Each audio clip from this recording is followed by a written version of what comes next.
ಈ ದಿವಸ ದಿನಾಂಕ 26 ಜನವರಿ 2026 ರಂದು ಮಧ್ಯಾಹ್ನ 3:30 ಗಂಟೆ ಸುಮಾರಿಗೆ ಯಳಕಿ ಪೊಲೀಸ್ ಠಾಣೆ ವ್ಯಾಪ್ತಿಯ ಹಲಸಂಗಿ ಗ್ರಾಮದ ಭೂಮಿಕಾ ಜ್ಯುವೆಲ್ಲರಿ ಶಾಪ್ಗೆ ಇಬ್ಬರು ಅಪರಿಚಿತರು ಕಪ್ಪು ಬಣ್ಣದ ಜಾಕೆಟ್, ಕಪ್ಪು ಬಣ್ಣದ ಹೆಲ್ಮೆಟ್ ಧರಿಸಿಕೊಂಡು ಕಪ್ಪು ಬಣ್ಣದ ಹೋಂಡಾ ಯೂನಿಕಾರ್ನ್ ಬೈಕ್ ಮೇಲೆ ಬಂದು ಅಂಗಡಿ ಪಕ್ಕದಲ್ಲಿ ಬೈಕ್ ನಿಲ್ಲಿಸಿ ಅಂಗಡಿಯ ಮಾಲೀಕನದ ಮಹಾರುದ್ರ ತಂದೆ ಸದಾಶಿವ ಕಂಚಗಾರ ಈತನಿಗೆ ಗನ್ ತೋರಿಸಿ ಆತನ ಬಂಗಾರದ ಅಂಗಡಿಯಲ್ಲಿ ಇದ್ದ ಸುಮಾರು 205 ಗ್ರಾಂ ಬಂಗಾರದ ಆಭರಣ ಮತ್ತು 1 ಖಗ ಬೆಳ್ಳಿಯನ್ನು ಕಳ್ಳತನ ಮಾಡಿದ್ದು, ಇವರು ಕಳ್ಳತನ ಮಾಡುವ ವೇಳೆಯಲ್ಲಿ ಪಕ್ಕದ ಮೊಬೈಲ್ ಅಂಗಡಿಯವನಾದ ಅನಿಲ್ ಬಸಣ್ಣ ಗಲಗಲಿ ಈತನು ಇವರು ಮಾಡುವ ಕೃತ್ಯವನ್ನು ಮೊಬೈಲ್ನಲ್ಲಿ ರೆಕಾರ್ಡ್ ಮಾಡಿಕೊಳ್ಳುತ್ತಿದ್ದನು. ವಿಡಿಯೋ ರೆಕಾರ್ಡ್ ಮಾಡುತ್ತಿರುವುದನ್ನು ನೋಡಿ ಆ ವ್ಯಕ್ತಿಯ ಕಡೆಗೆ ಅಪರಿಚಿತ ಕಳ್ಳನು ಗುಂಡು ಹಾರಿಸಿದ್ದು, ಅದು ಆ ವ್ಯಕ್ತಿಯ ಪಕ್ಕದಲ್ಲೇ ಇದ್ದ 18 ವರ್ಷದ ಯುವಕನ ಕಾಲಿಗೆ ಗುಂಡು ತಗುಲಿದೆ. ಅವನನ್ನು ತಕ್ಷಣ ಆಸ್ಪತ್ರೆಗೆ ಕಳುಹಿಸಿದ್ದು, ಆತನು ಯಾವುದೇ ಪ್ರಾಣಾಪಾಯ ಇಲ್ಲದೆ ಆರಾಮವಾಗಿ ಇದ್ದು ಚಿಕಿತ್ಸೆ ಪಡೆಯುತ್ತಿದ್ದಾನೆ. ಸ್ಥಳಕ್ಕೆ ಪೊಲೀಸರು ಅಧಿಕಾರಿಗಳು ಭೇಟಿ ನೀಡಿದ್ದು ತನಿಖೆಯನ್ನು ಕೈಗೊಂಡಿದ್ದು ಇರುತ್ತದೆ.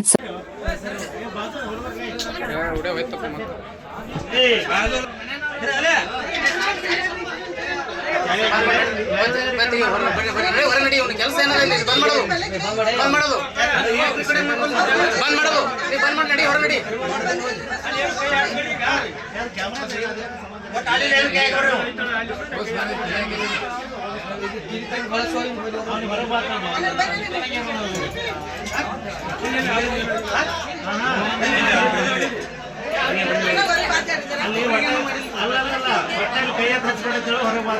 ಎಲ್ಲ ಮುದಾರ ಸರ್, ಏನು ಮಾಡ್ಲಕ್ಕ ಆಗಲ್ಲ. ಎಲ್ಲ ಇಟ್ಟೋತಾನ. ನಾ ಹೇಳಿ ಜಳಕಿ ಅವ್ರು ಅರ್ಜೆಂಟ್ ಕಳ್ಸ. ಈಗ ಪಿಸ್ತೂಲ್ ಹಾಕ್ತಾರ ನನ್ನ ಮ್ಯಾಗ.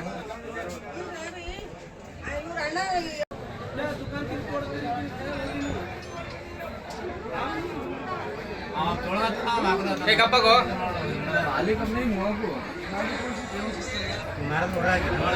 ಸರ್ ಹಾ ರೀ ಏ ಮಾರುದ್ರದ್ರಿ ಇಬ್ರಿ ಹಾ ರೀ ಕೈಯಾಗ ಏನದ ನೋಡ್ರಿ ಬಿಲ್ಲ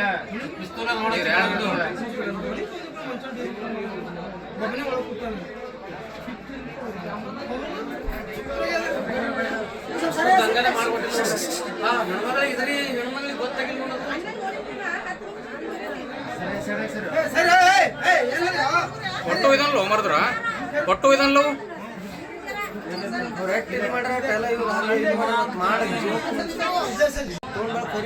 ಹಾ ಅಲ್ಲಿ ಯಾರು ಹಾರ್ಸ ನೋಡಿ ನೋಡಿ ಇಲ್ಲ ನಾವು ವಿಡಿಯೋ ಮಾಡ್ಕೊಳ್ತೀವಿ.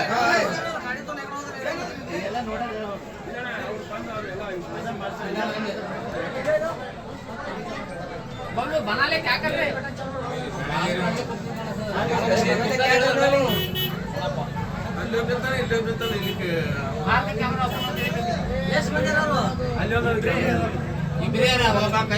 ಪ್ರಶಾಂತ್ వచ్చింది ಎಸ್ಪಿ ಸಿಪಿಗೆ వచ్చింది ಎರಡು వచ్చింది